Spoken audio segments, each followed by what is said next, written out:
I think we've all been there, right? You're 30,000 feet up, and suddenly that heart-stopping shake begins. But what is actually happening? Well, today we're going to dive into the science of air turbulence. You know that feeling? You're just getting comfortable, maybe sipping a drink, and bam, the whole cabin jolts. Your stomach does a little flip, and your mind just races to the worst possible conclusion. It's a totally normal reaction for sure.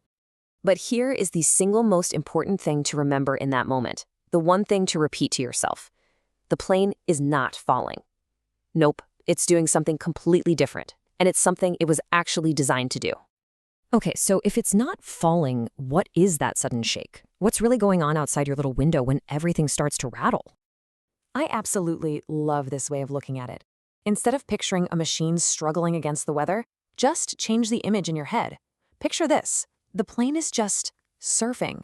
It's riding the currents of a medium that's always in motion, kind of like a boat on the ocean. Surfing the sky's waves sounds cool, but let's actually break down the science behind it. What even are these waves in the sky, and where do they come from?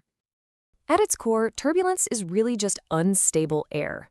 See, the sky isn't one big calm block. It's made up of all these different layers and currents, and they're all moving at different speeds, different temperatures. When these invisible currents bump into each other, they create these ripples, these waves. The basic physics behind this is pretty simple. It's like this massive, constant dance happening all over the planet. Warm air is less dense, so it rises up. Cold air is denser, so it sinks down. And when these two enormous forces meet, they don't just gently mix, they clash, creating that choppy air we feel as turbulence. Now, if it were all that simple, every flight would be perfectly smooth. But, of course, there's a complication. There's a type of turbulence that's a whole different kind of challenge. Let's talk about the unseen bumps. So, on one hand, you've got your predictable turbulence. Pilots can literally see those big, puffy storm clouds from miles away and just fly around them. But then you have this other, trickier kind, clear air turbulence. And as the name suggests, it can happen in a perfectly blue, totally clear sky, making it completely invisible. And there's a reason this type gets a special mention. Clear air turbulence, or CAT, is the kind that pilots are the most wary of. Why? Precisely because you can't see it coming, and it doesn't even show up on normal weather radar. It's that element of surprise that makes it so tricky. But, and this is a really important but, even though it's a challenge, pilots are not flying blind, not at all. They have a whole sophisticated system in place to stay one step ahead. Pilots have an entire toolkit to deal with this stuff. They've got specialized radar that can spot sudden wind speed changes, which hints that trouble might be ahead. They get constant guidance from air traffic control, and maybe most importantly, they get real-time reports from other pilots in the air. Think of it like a Waze for the sky, creating this live, crowdsourced map of the air conditions to warn planes behind them about any rough patches. And here's the key takeaway. They're not just reacting when they hit a bump. This is all proactive. They're constantly gathering data from all these sources to build a 3D map of the air ahead of them. This lets them make tiny little adjustments to their altitude or their flight path way before they ever hit that patch of rough air. Let me give you a perfect real-world example of this in action. Back in 2019, there was a flight from Taipei heading to San Francisco. Now, based on data from other planes up ahead, the pilots knew a nasty pocket of clear air turbulence was right on their flight path. So what did they do? They made a crucial climb of just 2,000 feet.